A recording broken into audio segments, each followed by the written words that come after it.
Hi, it's Miss Tammy, and it's story time. Today is March 24th, 2020, and I'm so glad you're here. I told my son Christopher this story probably 30-something years ago, but I finally just got around to writing it down today. It's called Across the Wide River Swyd, and I hope you like it. Swydlyk was a beautiful place, lush green meadows, snow-capped mountains, and was bordered by the wide River Swyd.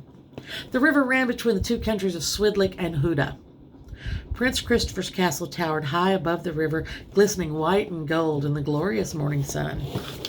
The only problem in Swydlyk was that it was too dangerous to cross the river. Steep fjords bordered it on either side and kept it in place, but it was so wide and so swift and had such a swirling current that it created a whirlpool in the center that no one could cross. To get to the other side to visit Huda, you had to travel hundreds of miles to where the River Swyd branched out into 3 smaller rivers. And then you had to cross each one of them. Well, one summer day, Prince Christopher decided there's got to be a better way to cross over to Huda. So he called for the brightest engineers and builders in the entire country. And they worked tirelessly for months. One engineer thought maybe we could tunnel under the wide River Swyd and then set up a tunnel system. Well, he set about digging the river, and only to find out not only was the wide River Swyd wide, it was also the deep River Swyd. His plan was a total failure. Another engineer created this enormous, elaborate, fabulous wooden bridge, but the river was too deep and the current was too swift to put in the stabilizing posts and pilings that would hold it in place, because they kept getting swept away like autumn leaves by the wind. Well, and so that went all through the summer.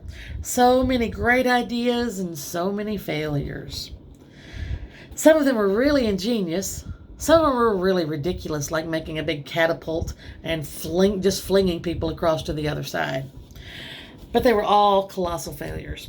And Prince Christopher's counselors and advisors begged him to give up. But give up was not in Prince Christopher's vocabulary. He was convinced there had to be a way to connect the two countries of Swydlyk and Huda. Well, as the winter melted into spring, Prince Christopher sat in his garden and watched a tiny clutch of spiders hatching. He was fascinated as the spider babies launched themselves into the breeze and ballooned over great distances. And then the idea hit him. That's it! He sent for the grumpy old wizard Ernie that lived in the far north tower. Shortly he arrived, and the old wizard was wearing his best wizard outfit. Apparently he wanted to make a good impression today. He had his pointed blue hat with the stars and the moons on it. And his beard was so big and long that it covered most of his yellow and blue striped wizard robe. And he also wore his favorite purple clumping, clonking, stomping boots. The wizard bowed so low that he actually tripped over his long beard. Prince Christopher had to save him from falling on his head. The old wizard straightened up and said, "You called? You know, I have a lot of important experiments going on back at the lab. I hope this is important." Prince Christopher just grinned at the grouchy old man. He said, "Go sit down and look at those spiders." The old wizard looked at him kind of funny, shrugged his shoulders, pulled up an old tree stump and sat down.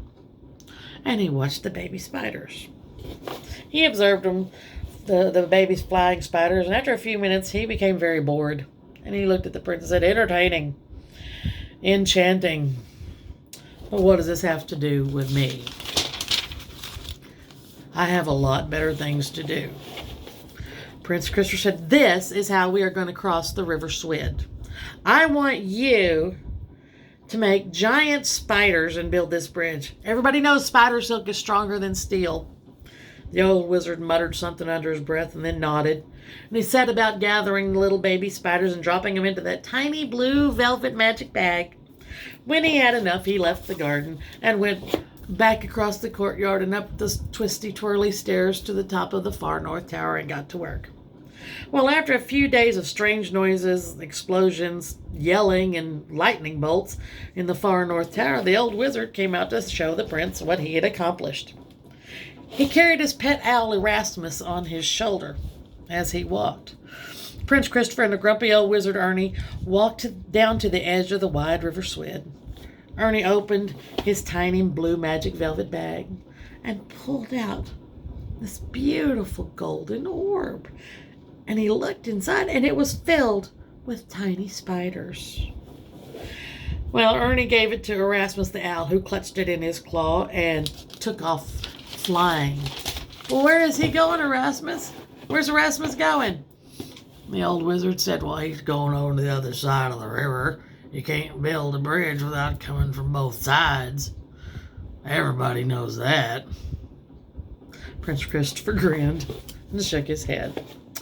Well, while Erasmus the owl was flying the long journey across the wide River Swyd, Ernie pulled out another golden spider-filled bubble out of his magic velvet bag. And then he and Prince Christopher walked the rest of the way down to the edge of the river. And then he waited for Erasmus to return. He put the golden orb on the grass. When that exhausted owl finally landed back on Ernie's shoulder, the wizard clapped his hands and shouted, Swydlyk to Huda, Huda to Swydlyk. We need a strong bridge, and we need it quick. Clapped his hands again. And this time a silver flash illuminated the area. And as the smoke cleared, the bubbles burst open on each side of the river, and the tiny spiders grew into giant spiders. They were as big as oak trees, and they released their enormous silk sails and floated across the river, linking up in the middle. Then they began weaving the most elaborate, ornate, beautiful, sturdy web bridge the world had ever seen. By the time the shimmering web bridge was done, 20 men could walk across it shoulder to shoulder. Prince Christopher was overjoyed and told the grumpy old wizard he could name his reward. To which the grumpy old wizard replied, I need a nap. Maybe a nice pot of beans and some cornbread. So the two countries were connected, and everyone was happy, especially the grumpy old wizard. The end. I hope you liked my story. I'll read you I'll make up some more. I can't read stories without permission, so you're going to have to listen to Miss Tammy stories. Have a great day. I love you. Bye.